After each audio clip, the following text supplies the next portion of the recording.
심판인데 은혜로 끝나는 것이 노아 이야기의 중심입니다. 분명히 세상을 심판합니다. 하지만 노아의 가족을 건지는 것으로부터 하나님은 그 심판을 은혜로 바꾸시는 것입니다. 심지어 하나님은 이렇게 말씀하십니다. 내가 이제는 다시는 그렇게 하지 않을게. 여러분, 오늘 우리가 다른 건 기억 안 하셔도 좋을 것 같아요. 하시면 더 좋고. 근데 이 말은 꼭 기억하면 좋겠습니다. 다시는 그렇게 하지 않겠다. 다시는 그렇게 하지 않겠다. 여러분, 이 말이 우리 안에 살아있으면 좋겠습니다. 내가 다시 그렇게는 이제 말 안 해야지. 내가 다시는 그렇게 행동하지는 않아야지. 내가 그런 식으로 예배하지 않아야지. 그런 식으로 말씀 듣지 않아야지. 이제 내가 그런 식으로 기도하지 않아야지. 이제는 내가 그런 식으로 섬기지 않아야지. 내가 그런 식으로 인생 살지 않아야지. 여러분, 우리 하나님이 하시는 말씀이에요. 내가 다시는 그렇게 하지 않겠다. 근데 하나님이 실수하시는 분입니까? 아니요. 하나님이 시건하시는 분입니까? 아니에요. 근데 왜 그렇게 말씀하시죠? 다시는 그렇게 하지 않겠다라는 것은 심판 중에라도 하나님이 전달하고 싶은 은혜, 즉 하나님의 심정을 토하는 말이에요. 이게 살아있는 신앙인 것 같습니다. 여러분, 우리가 재판과 심판의 상황에서도 그 심정이 살아있는 게 정말 하나님의 형상에겐 중요한 것 같아요. 예전에 제가 한번 본 프로그램을 잊을 수가 없는데, 미국은 우리나라랑 조금 시스템이 다른 게 딱지를 끊기면요, 우리는 그냥 돈 내면 되잖아요. 며칠까지 내면 싸게 해주고 조금 더 넘으면 뭐 얼마입니다. 끝나잖아요. 뭐 또 좀 불만이 있으면 민원 창구 가서 이의 제기하는. 근데 미국은 재판을 받아요. 딱지안을 받았는데 재판을 받아요. 그러니까 경찰이 와요. 경찰은 자기가 본 걸 얘기하고 나는 이렇게 또 끊긴 사람은 이렇게 얘기를 하고 뭐 재판까지 안 가면 그 전에 경찰이랑 합의 보면 돼요. 9만 원짜리인데 경찰이 딜을 합니다. 5만 원 해줄까? 그래 5만 원만 하면 좋을 것 같아. 그래서 서로 나도 잘못이 있다. 그리고 합의하면 끝나요. 좀 이상한 나라예요.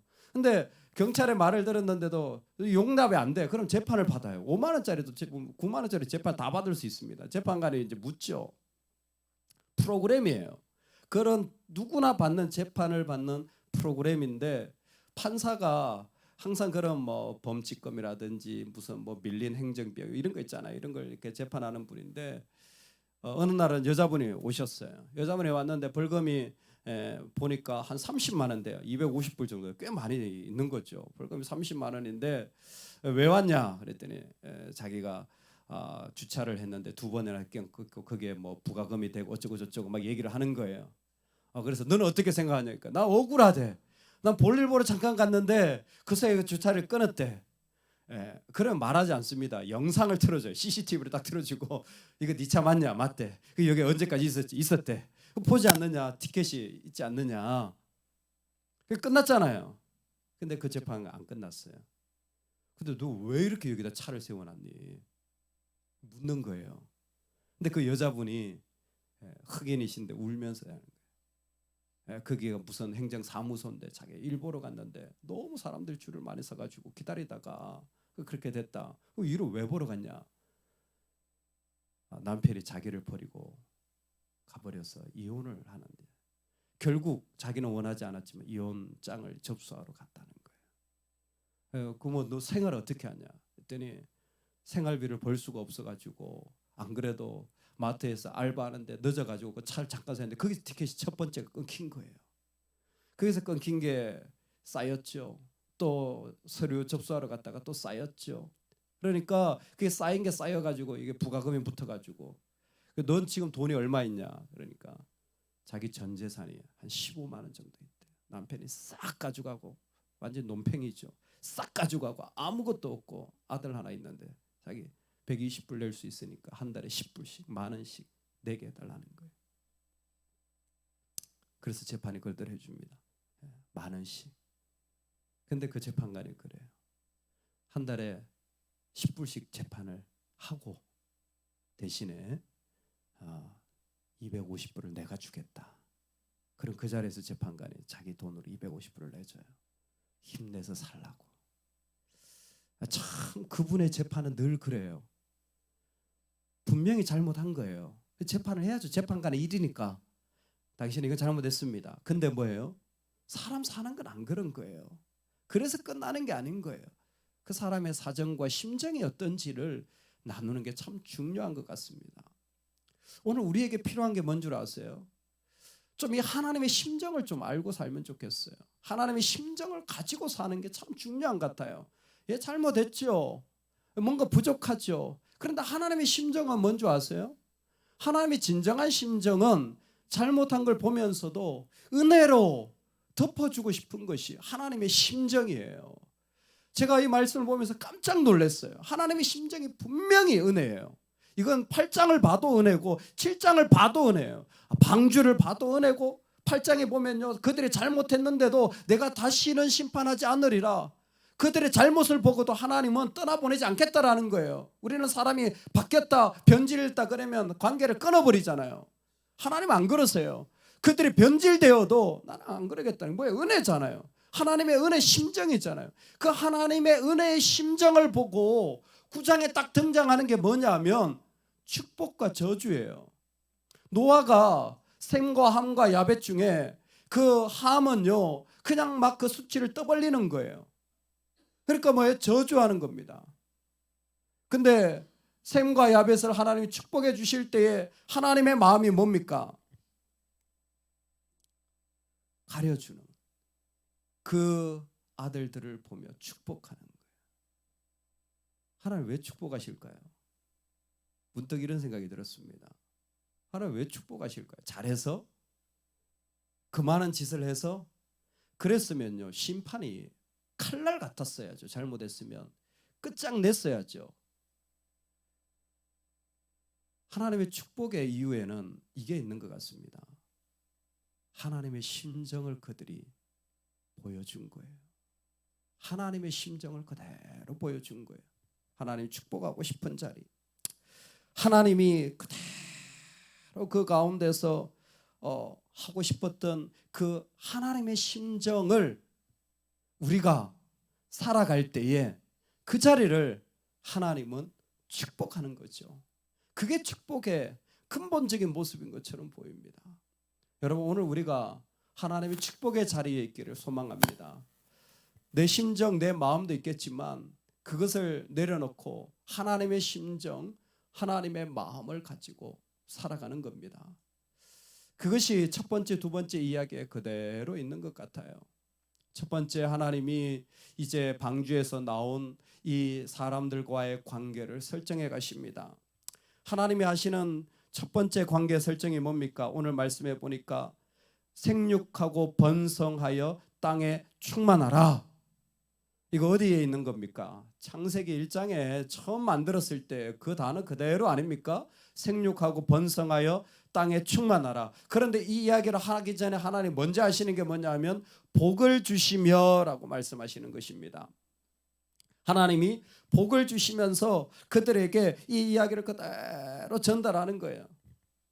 하나님이 왜 복을 주시면서 생육하고 번성하고 땅에 충만하라고 말씀하십니까? 여러분, 지금 우리는 하나님이 얼마나 사람을 사랑하고 계신지, 은혜를 베풀고 싶으신지를 보게 됩니다. 노아가 방주에서 딱 나왔어요. 여러분, 노아가 본 게 뭘까요? 둥둥 떠다니는 시체들 보지 않았겠어요? 온 세상의 동물들이 다 썩은 사체들을 보지 않았겠습니까? 그리고 노아가 살아가는 삶의 자리에, 그 삶의 광경으로 시작하면 요즘 말로 하면 트라우마나 상처가 이만저만이 아닐 거예요. 사람들이 다 진멸당했습니다. 여러분, 한 사람의 죽음만 봐도요, 그 안 떠나잖아요. 살인 장면을 목격한다면 어떻겠습니까? 전쟁의 장면에서 병사들이 정신이 나가는 게 그게 정상인 거예요. 안 나가는 게 비정상이지. 근데 세상의 모든 사람들이 다 죽었다. 여러분, 그거 어떻게 감당합니까? 그걸 내 눈으로 봤어요. 근데 나만 살았어요. 이게 얼마나 힘든 인간의 삶인지 몰라요. 여러분, 그 가운데서 공포감은 또 얼마나 심하겠습니까? 하나님 또 이렇게 심판하시면 어떡하지? 두려움은 또 얼마나 심하겠어요. 내가 잘못했다가 그 사람들이 본 그 자리에 내가 서면 나도 잘못할 수 있는데, 아마 노아에게 있어서 그 살아났다라는 기쁨도 있겠지만 그 이면에 말할 수 없는 공포감과 어려운 마음이 그 가운데 가득했을 겁니다. 근데 하나님이 그런 노아에게 전달해 주고 싶은 게 뭡니까? 노아야, 너 그래도 새로 시작할 수 있어. 네가 새롭게 공동체를 만들 수 있어. 내가 복을 주고 내가 너를 이렇게 세울게. 네가 비록 우울하고 네가 비록 상처가 있고 네가 비록 그 두려움에 시달린다고 할지라도 괜찮아. 너는 새롭게 시작할 수 있어. 마치 내가 처음 했던 것처럼 똑같이 우리 함께 할 수 있다. 너희에게는 오히려 머리털까지도 다 세신 바 되었나니 두려워하지 말라. 너희는 많은 참새보다 귀하니라. 할렐루야, 할렐루야. 예, 그러니까요, 탈모를 두려워하시기 바랍니다. 예, 머리가 많이 빠지면 하나님 빨리 머리를 세시니까. 뭐 하나님이 머리털 하나까지, 참새 하나까지 다 왜 이 말씀하시는 겁니까? 우리 두려운 거예요. 우리 공포감이 있는 겁니다. 우리도 그 자리에 있을 수 있기 때문에, 나도 또 넘어질 수 있기 때문에 우리의 마음에 연약함이 있는 거예요. 그런데 하나님 뭐예요? 야, 괜찮아, 괜찮아, 괜찮아. 하나님 저요, 제가 그 자리에 서면 어떻게 합니까? 그럴 수도 있지만 괜찮아. 왜? 너 때문이 아니라 나 때문에. 내가 복을 주기 때문이야. 네가 복을 얻는 게 아니라 내가 복을 주기 때문이야. 내가 십자가에 죽을 거야. 내가 너를 구원할 거야. 그렇기 때문에 괜찮아. 그렇기 때문에 새롭게 시작할 수 있어. 내가 그렇게 너한테 나가고 싶어. 왜 안 믿겨지니? 하나님 세 가지 약속을 하십니다. 너는 복을 받을 거야. 두 번째, 너는 하나님의 형상을 계속해서 가지게 될 거야. 그래서 하나님이 인간에게 명령하는 게 뭡니까? 야, 다 먹어도 되지만 피채 먹지 마라. 생명을 훼손시키지는 말라. 왜 그렇습니까? 생명은 하나님의 형상을 닮았기 때문에 함부로 죽이는 것은 하나님의 형상을 훼손하는 거예요. 이 이야기를 왜 하는 겁니까? 피 먹지 말라, 단순한 이야기도 있지만 궁극적인 창세기적 시각은 너는 하나님의 형상이니까 괜찮아. 너는 하나님의 형상이니까 다시 시작할 수 있어. 너는 나를 닮았어 라는 것을 말씀하고 싶은 겁니다. 세 번째가 뭡니까? 무지개입니다. 하나님이 무지개를 보여주시면서 내가 다시는 물로 심판하지 않으리라, 눈으로 보이는 이 약속의 증거를 보여주시는 것은 무엇입니까? 무지개의 의미는 하나입니다. 이 언약의 증거를 통하여서 하나님이 사람들과 인간 사이에 하나님이 계신 것을 기억나게 해주신다라는 거예요. 기억나게 한다라는 걸 다시 한번 설명드리면 8장에도 나오는데 하나님이 개입하시겠다라는 거예요. 하나님이 개입하셔서 세상이 마른 땅이 된 겁니다. 다시 무지개를 보면서 하나님 개입하시겠다라는 거예요. 그러니까 말씀만 하시는 게 아니라 무지개를 보여주면서 괜찮아, 너 다시 시작할 수 있어. 저는 안 되는데 염려하지 마. 내가 복이 될게. 염려하지 마. 넌 내 형상이야. 염려하지 마. 내가 개입할 거야. 할렐루야. 하나님이 지금도 성령으로 우리 삶에 개입하시는 줄로 믿습니다. 무지개를 보세요. 무지개를. 이거 유명한 표현이죠. 무지개는 뭐예요? 동그랗잖아요. 이게 활이라 그랬습니다. 활처럼 하나님을 향하여, 세상에서 하나님을 향하여 나아가도록 모양을 그렇게 만드셨다라는 거예요. 오늘도 지금 우리는 하나님을 향하여 하나님의 개입하심을 언제나 소망할 수 있으니 뭐예요? 화살 기도가 여기서 나온 거 아닙니까? 무지개 기도예요. 힘들면 왜 적극적으로 하늘로 화살을 쏘아 올리라는 겁니다. 주님, 지금 어떻게 할까요? 지금 어려운데 어떻게 할까요? 하나님은 악이 제거되지 않았다라는 사실을 이미 아셨습니다. 어렸을 때부터 악하다고 이미 말씀하신 게 8장이에요. 그런데도 불구하고 다시는 물로 심판하지 않겠다고 하나님이 스스로 말씀하십니다. 하나님이 다시는 않겠다라고 말씀하시는 것은 계속된 하나님의 심정입니다. 내가 내 앞에서 패한 사울에게서 내 은총을 빼앗은 것 같이 그에게서는 빼앗지 아니하리라. 내 집과 내 나라가 내 앞에 영원히 보존되고 내 위가 영원히 견고하리라. 하나님은 다시는 않겠다라는 언어를 잃어버리지 않는 거예요. 여러분, 이게 우리의 언어가 되기를 소망합니다. 하나님의 심정을 가지는 제일 좋은 언어예요. 하나님, 저 다시는 그렇게 안 할게요. 하나님, 저 그렇게 다시는 안 살게요. 하나님, 저 그렇게 다시는 말하지 않을게요. 이 말을 통하여서 우리의 삶의 자리에서 우리의 마음과 깊은 삶의 곳에 하나님의 심정을 품는 겁니다. 하나님의 심정이 뭡니까? 심판 가운데도 은혜로 끝내시는 거예요. 하나님은 은혜로 끝내기를 원하시는 거예요. 그래서 오늘 노아 이야기에 보면 노아가 술을 취하여서 벌거벗었습니다. 벌거벗었다라는 게 뭔지 아시죠? 벌거벗은 게 뭡니까? 아담과 하와의 모습 아닙니까? 벌거벗었잖아요. 그러니까 여러분 술 마시지 마세요. 왜? 술 마시는 것 자체가 이미 하나님 앞에 죄악됨의 모습으로 살아간다라는 증거라는 것입니다. 벌거벗은 노아의 모습을 그대로 보여줍니다. 그때에 아버지의 수치가 그 가운데 드러나게 되는 것입니다. 우리 말씀 한 구절 읽고 오늘 말씀을 마치겠습니다. 말씀 한 구절 읽겠습니다. 23절인데요. 23절입니다. 다 같이 읽겠습니다. 시작. 생과 야벳이 옷을 가져다가 자기들의 어깨에 메고 뒷걸음쳐 들어가서 그들의 아버지의 하체를 덮었으며 그들이 얼굴을 돌이키고 그들의 아버지의 하체를 보지 아니하였더라. 아멘. 뒷걸음쳐 들어가서 아버지의 하체를 뭐 했어요? 덮었고 그들이 얼굴을 돌이키고 아버지의 하체를 보지 아니하였더라. 아멘. 주님의 모습입니다. 주님의 모습. 죄악을 보고도 얼굴을 돌이키셔서 자기를 십자가에 내어주신 주님의 심정이에요. 죄가 있는 걸 왜 모르셨겠어요? 그럼에도 불구하고 기꺼이 자신을 내어주신 모습이에요. 여러분 오늘 우리가 이 땅에 악을 보고 힘든 것을 본다면요, 뒷걸음질 치세요. 보지 마세요. 그거 보고 이렇다 저렇다 하지 마세요. 하나님도 안 그러시는데 왜 우리가 거기 앉아가지고 남편이 어떻다, 애가 어떻다, 이웃이 어떻다, 목사님이 어떻다. 여러분 그러지 마세요. 그러지 마세요. 얼굴을 거기서 돌이키세요. 그게 돌이켜야 돼요. 뭐 합니까? 돌이켜서 가려주는 거예요. 가려주는 거예요. 하나님 하고 싶은 게 그건 거예요. 가려주는 거예요. 가려주는 건 구속사적인 행동입니다. 예수님이 우리를 가려주신 거예요.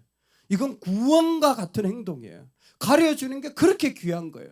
하나님이 지금 뭐 하고 계시냐? 가려주고 싶으신 거예요. 근데 셈과 야벳이 그렇게 가려주는 거예요. 이 부족한 노아 정말 그렇게 위대하게 시작했으면서 마지막만 잘했으면 그도 죽음을 보지 않고 하나님이 데려가셨을지 몰라요. 그런데 노아는 죽은 것으로 끝나는 게 안타까울 뿐입니다. 에녹은 하나님 데려가셨잖아요. 노아가 얼마나 평생을 하나님과 동행했습니까? 많은 그의 마지막 욕심과 그 하나님 앞에서의 부족함이 그대로 돌이켜지지 않은 거예요. 하나님도 돌이키시는데 그때 우리의 삶의 자리는 가려주는 겁니다. 여러분 오늘 우리가 그 은혜로 살아가기를 소망합니다. 오늘 이 하나님의 심정이 우리에게 있어서 어떤 자리에서도 가려주고 또 가려주는 이 은혜로 누려나가기를 주의 이름으로 축원합니다. 아멘. 같이 한번 기도하겠습니다. 주님 오늘 우리 안에